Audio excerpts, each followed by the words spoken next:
Assalamualaikum warahmatullahi wabarakatuh. Saudaraku yang dimuliakan oleh Allah Subhanahu wa taala. Kemerdekaan bangsa Indonesia ini adalah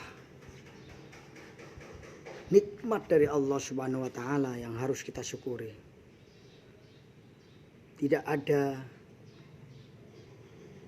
kenikmatan yang paling besar selain kita mendapatkan kemerdekaan, saudaraku. Kemerdekaan di dunia mudah-mudahan diikuti dengan kemerdekaan kita di akhirat. Kemerdekaan di dunia artinya kita hidup mulia, dan kemerdekaan akhirat artinya kita masuk surga. Hanya dengan itulah hidup kita akan bahagia, karena tanpa itu kemerdekaan itu jadi sia-sia. Saudaraku yang dimuliakan oleh Allah Subhanahu wa taala. Semakin hari umur kita semakin berkurang. Bahkan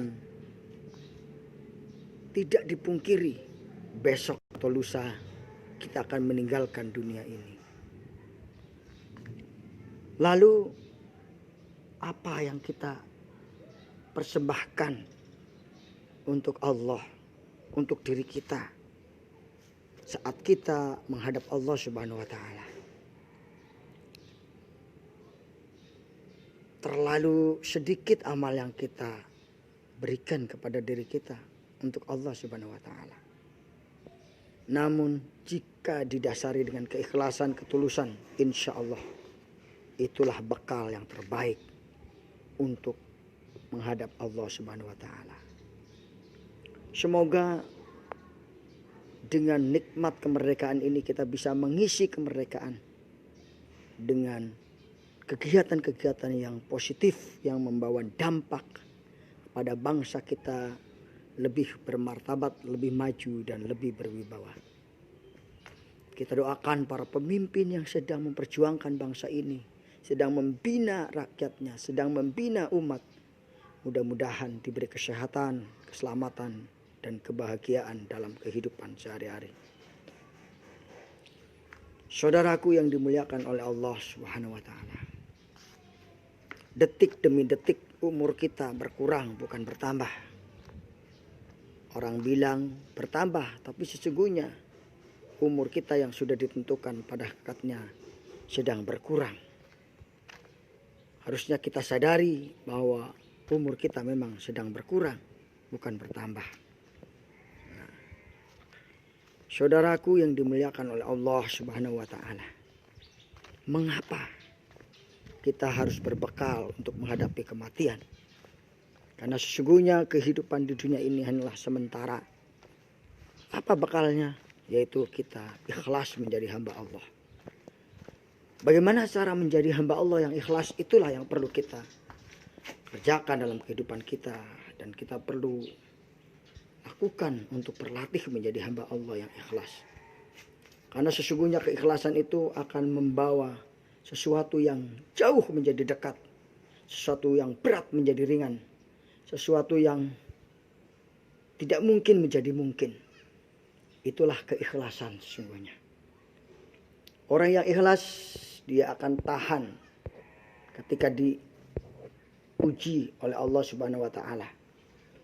Dia akan sabar menghadapi ujian tersebut, karena keikhlasan itulah membawa dampak kebaikan baginya. Tapi orang yang tidak ikhlas akan mudah putus asa dalam menghadapi berbagai macam godaan, rintangan maupun siksaan. Saudaraku yang dimuliakan oleh Allah Subhanahu wa taala, setiap kita harus belajar untuk hidup ikhlas. Ikhlas dalam arti lillahi ta'ala dalam hati, lillahi ta'ala dalam lisan, lillahi ta'ala dalam perbuatan. Lillahi ta'ala dalam hidup, dan lillahi ta'ala untuk kematian.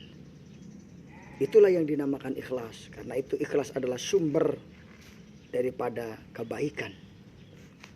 Seorang yang ikhlas tidak akan mudah putus asa. Seorang yang ikhlas akan memiliki kekuatan mental dan memiliki kekuatan jiwa.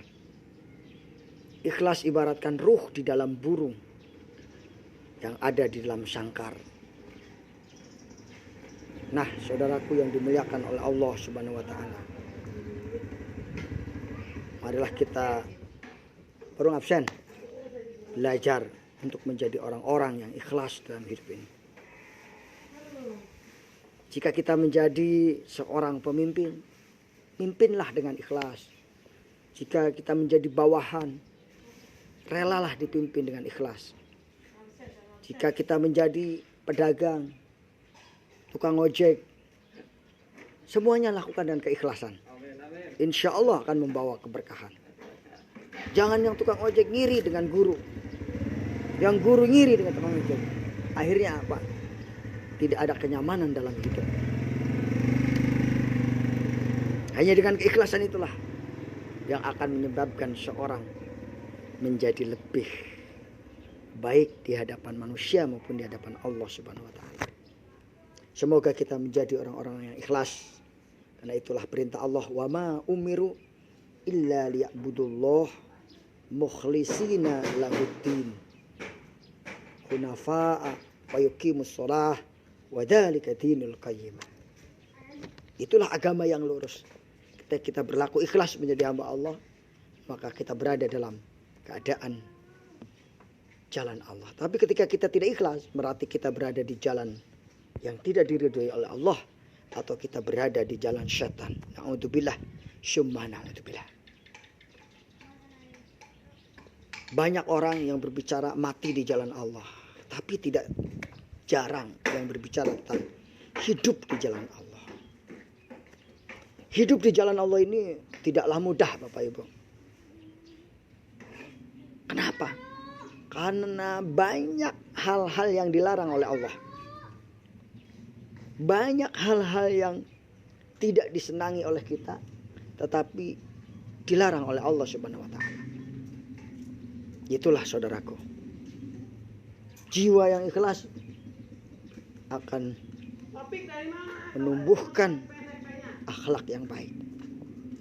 Jiwa yang ikhlas akan membuahkan kata-kata yang indah.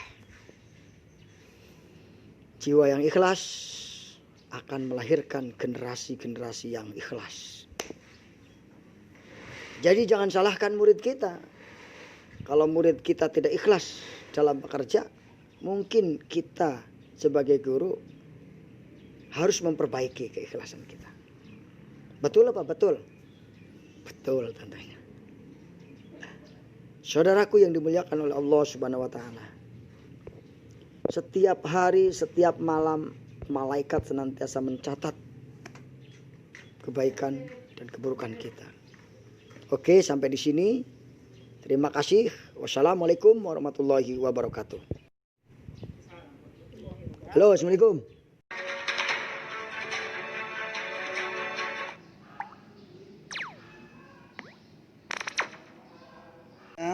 Untuk menjaga kesehatan kita bisa berusaha dengan cara minum klorofil. Klorofil ini sudah lama kita konsumsi, ternyata banyak manfaatnya, betul nih. Bagi yang berminat bisa hubungin saya. Saya juga sebagai distributor klorofil. Oke.